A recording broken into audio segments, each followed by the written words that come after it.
that's my personal opinion as a public health professional.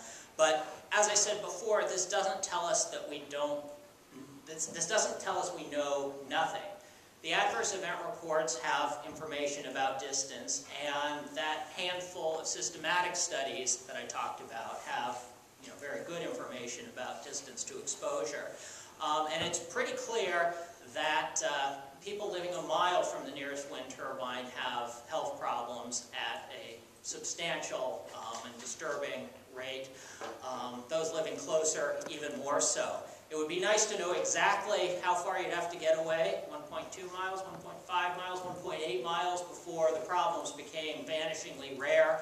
And unfortunately, we simply don't know that yet. But we do know that at the levels of offsets that are typically recommended by most governments, and I'm not speaking for you, I don't know what's on the table here actually specifically right now, there are major problems that these offsets are not enough to keep these problems from happening.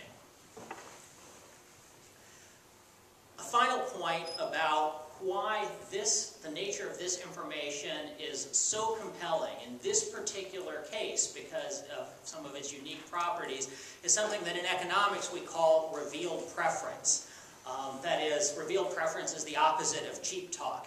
It's easy for somebody to answer a survey question or sign a petition, but we have many cases where people report abandoning their homes, selling them at a loss, sometimes even moving to a different residence without being able to sell their home because of the impact that the wind turbines are having on the space where their home was.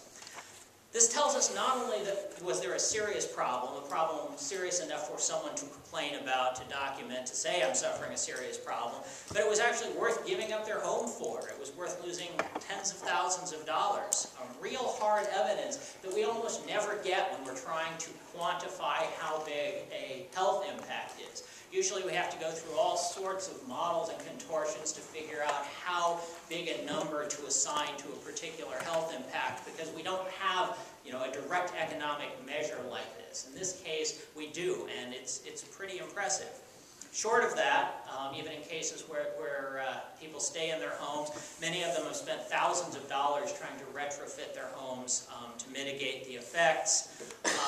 And even those who have merely gone to the trouble to report this, think about it, we're not talking people who just clicked a button saying sign this petition when they received an email. We're talking about people who've devoted hundreds of hours of their time to make sure their story got out, presumably trying to educate others and protect others against this. This is not something that somebody does lightly or for free. These are not the acts of people who've suffered only minor inconvenience. We're not talking cheap talk here. Now, there are, of course, plenty of reactions to these points that I just made. But I think most of them are actually fairly straightforward to address, so I'm going to run through some of them here to finish up my analysis. One of the claims that I've often seen trying to dismiss these experiences is that they're all subjective, which I think actually people are trying to say that they are psychologically mediated, because some of them can be objectively measured. You can measure that you're losing sleep simply by looking at the clock and counting things up. That's an objective measure.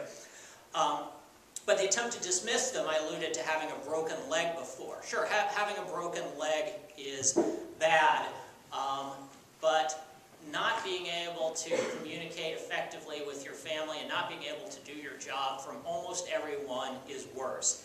It turns out that when we measure quality of life in public health using various techniques to say, okay, how bad is it that you're suffering from, sometimes really tremendous diseases, that you can't walk, that you're blind, it's remarkable how little impact those physical ailments actually have on somebody's quality of life. They reduce it by 5%, even though many of us sitting from the outside might say, oh, that would reduce somebody's quality of life by 50%. The things that reduce people's quality of life by 50% are consistently problems like depression, that's not an issue here, but also relentless pain, headaches, that is an issue here, and things that interfere with social functioning. Deafness or blindness now in the internet age has become more of a problem. Deafness once was much more of a problem because it interfered with social functioning. Those are the things that cost somebody more quality of life than do most of the physical ailments that you might see and say, wow, that looks really terrible. Study after study reflects this. And so these merely subjective, merely mediated through your head, through stress, are actually some of the worst things that somebody can ever suffer from. Now, sometimes it gets called annoyance, as sometimes suggesting that it's mere annoyance. Well, this is just game playing with the jargon. It turns out that the people who study health problems related to noise basically divide those problems into ones that do actual physical damage, like something that's so loud that it damages your hearing, which is not an issue here, of course, and other things, and the other things they call annoyance. Now, annoyance doesn't mean that it's mere annoyance in the typical sense that we use that word in conversation. It can mean these completely devastating, stressful impacts that I've been talking about and that we can read stories about. There's no reason that the word annoyance ought to be interpreted as denigrating these experiences. A related point that's sometimes made is, well, these don't seem like real health problems. I mean, it's all in somebody's head. Can't they just get over it?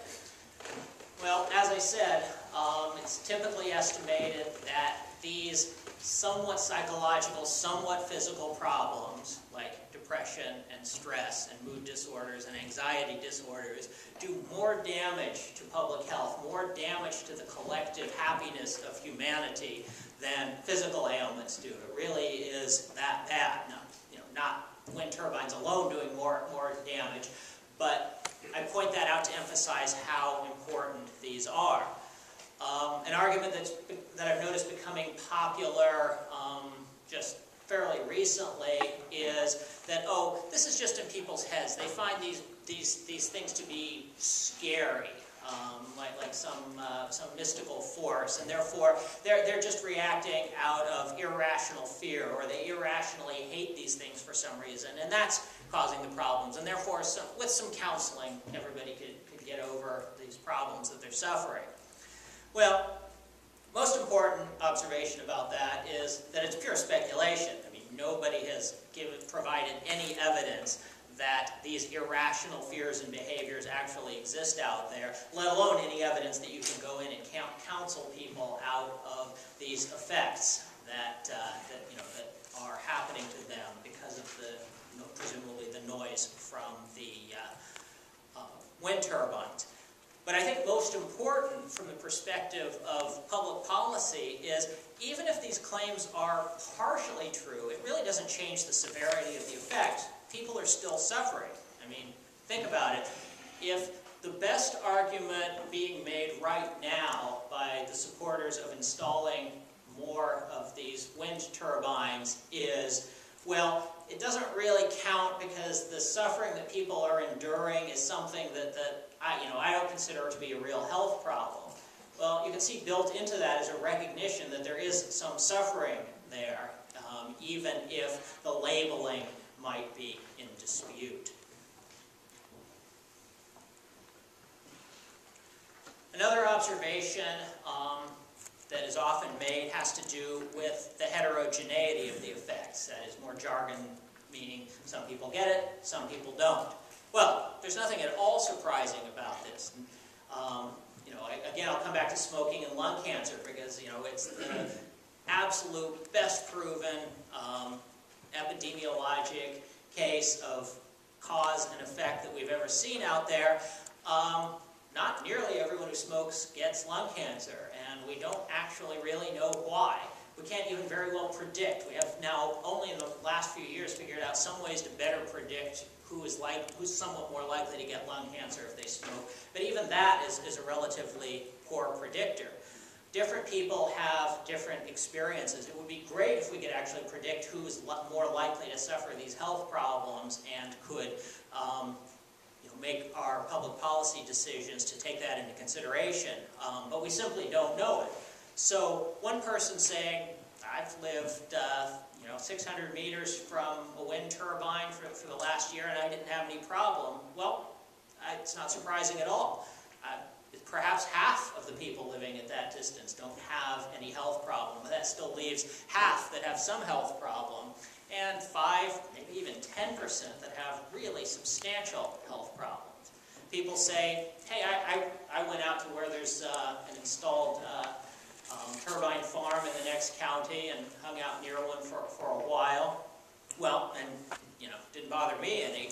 Well, there are a couple of difficulties with that. I mean, one of them is you might be one of the lucky people who avoids these problems when you experience that stimulus. Or the wind might have just not been blowing in the right direction at that particular moment. Or, most importantly, you weren't there long enough to experience the cumulative effects. These are, again, my personal theory, and other people go different directions with this, but my theory is that really these have to do with stress reactions. You have a noise, a throbbing, a stimulus that reaches you either consciously or subconsciously going on all the time, and it makes you alert.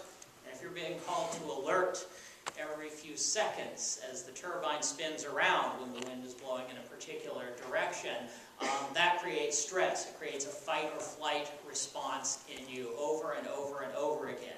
If you're trying to sleep and somebody comes in and pokes you 25 times a night and wakes you up, not only does that mess up your sleep, but you're sitting there waiting for the next poke to come, and that creates anxiety, and you have even more stress. I think this is the most compelling story about why these problems exist, although others have different stories. But if that's the story, you can see why some people might have that reaction and some people might not. We just have different temperaments with regard to how much the fight or flight response bothers us. But whatever the reason for the heterogeneity, there's nothing at all surprising about it.